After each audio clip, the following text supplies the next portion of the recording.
بسم اللہ الرحمن الرحیم۔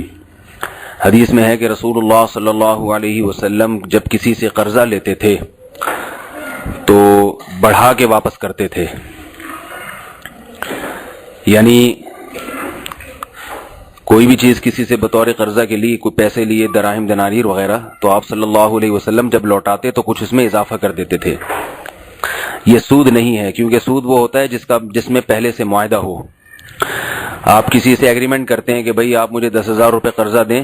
اور یہ میرا آپ سے معاہدہ ہے کہ میں 10,000 کے آپ کو 11,000 دوں گا، تو یہ 1,000 سود ہو جائے گا۔ لیکن اگر پہلے سے معاہدہ نہ ہو اور آپ اپنی طرف سے لوٹا کے اس کو اضافی رقم دے دیں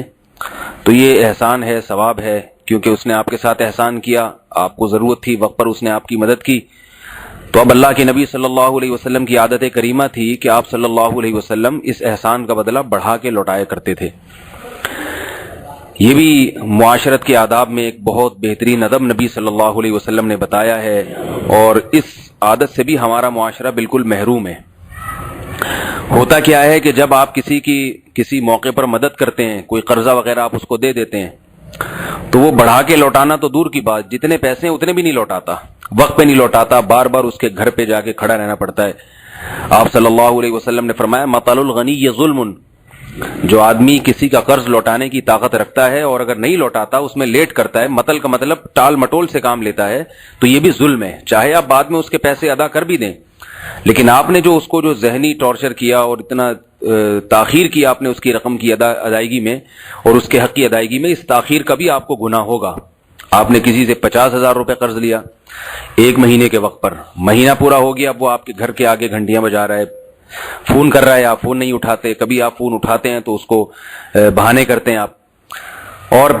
بالآخر کچھ دنوں کے بعد آپ اس کو اس کے پیسے لوٹا دیتے ہیں۔ تو آپ یہ نہ سمجھے کہ میں نے پیسے لوٹا کر اس کا بدلہ چکا دیا ہے، بلکہ یہ جو آپ نے 1 مہینہ 1.5 مہینہ اس کو پریشان کیا ہے،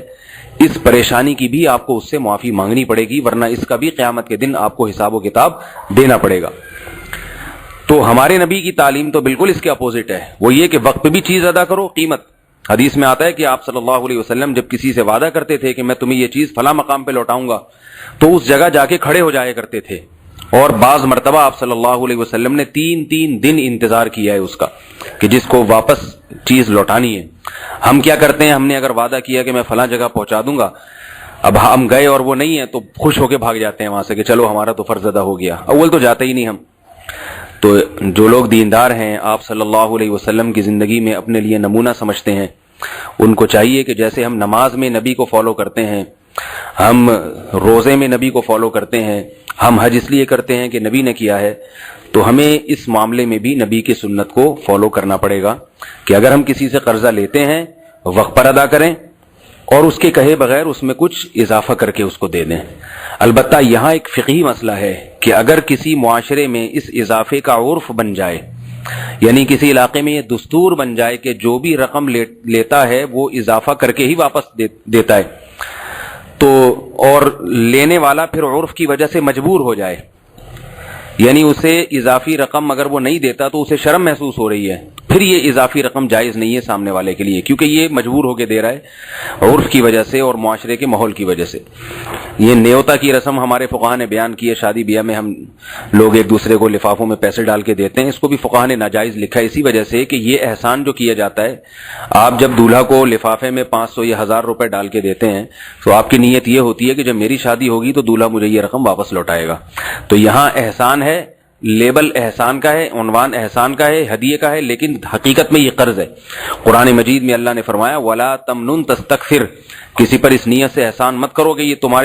تم پر بھی احسان کرے گا اور تمہیں پھر لوٹا کے واپس لوٹائے گا۔ اس نیت سے کسی کو دینا کہ یہ مجھے زیادہ رقم واپس کرے، یہ حرام ہے، گناہ ہے، جائز نہیں ہے۔ تو اس لیے شادی بیاہ کی رسومات میں جو پیسوں کا لین دین ہوتا ہے اس کو ختم کرنا چاہیے،